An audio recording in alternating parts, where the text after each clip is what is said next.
Hello everyone welcome to A G education आसंता काली दशम श्रेणी पिलामानकर इंटरनल असाइनमेंट 1 निमंते जनरल साइंस रो प्रश्न पत्र टी डिस्कसन करबा जोटे तमनकर एग्जाम रे 101% हेल्पफुल हबो।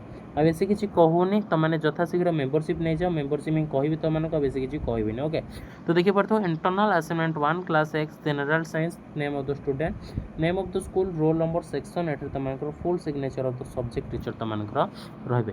तो प्रथमे तमने देखिथो यूनिट 1 बा पीरियोडिक टेस्ट तमनकर रहिछि एल्युमिनियम सह कॉपर क्लोराइड प्रतिक्रिया को समतुल रासायनिक समीकरण रे लेख पिला माने तमे देखि परथो हमें जदि लिखिबाटा कोन होबो ना 4Al + 3CuCl2 gives us 2Al2Cl3 + 3Cu तमनकर हि जिवो करेक्ट आंसर।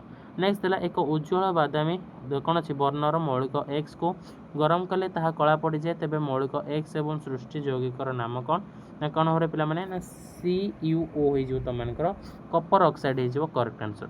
सोडियम हाइड्रोक्साइड और लवण आम्ल मध्य घटुवा रासायनिक प्रतिक्रिया को क्यों प्रतिक्रिया कहवा ना कौन ना प्रशमनीकरण तुमकर हो करेक्ट आंसर। क्लोरो आल्काली प्रणाली रे क्यों क्षारटी उत्पन्न हुए क्लोरो आल्काली प्रणाली रे तुमकर Na सोडियम हाइड्रोक्साइड हो तुमकर करेक्ट आंसर। कपर क्लोराइड रे थिबा क्यों उपादान सह प्रतिक्रिया करी संक्षारण सम्मुखीन होते पे माने CO2 कार्बन डाइऑक्साइड अति सहज CO2 हो करेक्ट आंसर। यूनिट 2 रे देला कौन अच्छे सोडियम को कहीं विद्युत तार रे झड़ाई व्यवहार करा जाए सोल्डर को पिला माने सोल्डर को कौन ना कौन हम ना कम गलनांक हो करेक्ट आंसर। नेक्स्ट देला तमनकर वैद्युतिक शोषोधन क्या एनोड क्या कैथोड रूपे नि जाए अशुद्ध को एनोड अशुद्ध को कैथोड रूपे तमनकर नि जाए।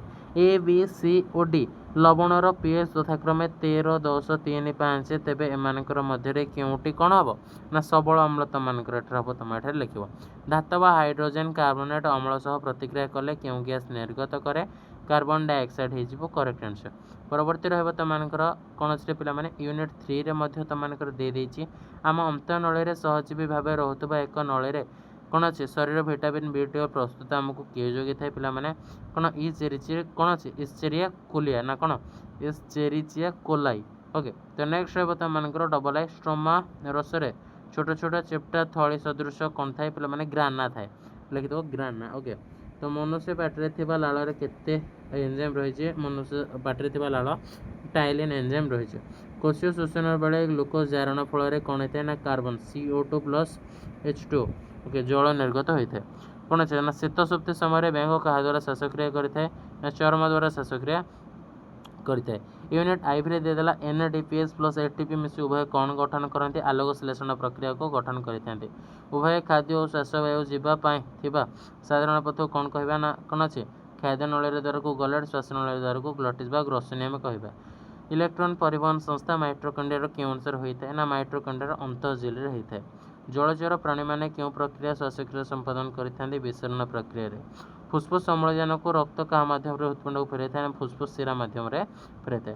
नेक्स्ट तुमको मल्टीपल असाइनमेंट यूनिट 1 देला समित चूर्ण द्रवण को कांथरे लगाइले ता 2-3 दिन पर जो यौगिक उत्पन्न करे कांथ को धबल उज्ज्वलता प्रदान करे कौन कहवा CaCO3 कैल्शियम कार्बोनेट हो तुमको करेक्ट आंसर।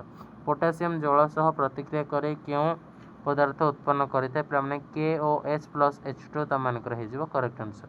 ट्रिपल ए देला कौन अच्छे ये आराम से पे कर ना फेनाफ्थेलिन द्रवण क्षार संस्पर्श आसिले क्यों वर्ण धारण करते पे गोलाप भी तुमको हो करेक्ट आंसर। आईवी रे दे देछि कैल्शियम हाइड्रोक्साइड जल में द्रवीभूत हो क्यों आयन उत्पन्न करते Ca+2 और OH-। ABCOD 4टी पिलार पाठर पीएच यथाक्रमे एति दे देछि पिलाटर क्यों दांत कौन हम खाଇବା आरंभ करते बी। ओके तो बी हो करेक्ट आंसर। यूनिट 2 रे दे देछि से अनुसार पे धातुर तन्यता गुण को व्यवहार कर 0.1 ग्राम सोनार प्राय केते किमी दैर्घ्य टना जाए पार ये अनुसार पे तुमको टे तौक बास स्क्रॉल कर देखी दूसरी। यूनिट 3 दे देछि 5टी 1 मार्क लाखे रुमर उद्भिदर मूलर पत्र पर्यंत जलर निरवच्छिन्न धारा को कौन कहवा पे तुम ये नेक्स्ट तुमको आईवी उपयुक्त जोड़ी बाछिकी लिख अग्नाशय ATP अग्नाशय कौन अग्नाशय प्लाज्मोडियम शक्ति मुद्रा जकृत एमिनो अम्ल।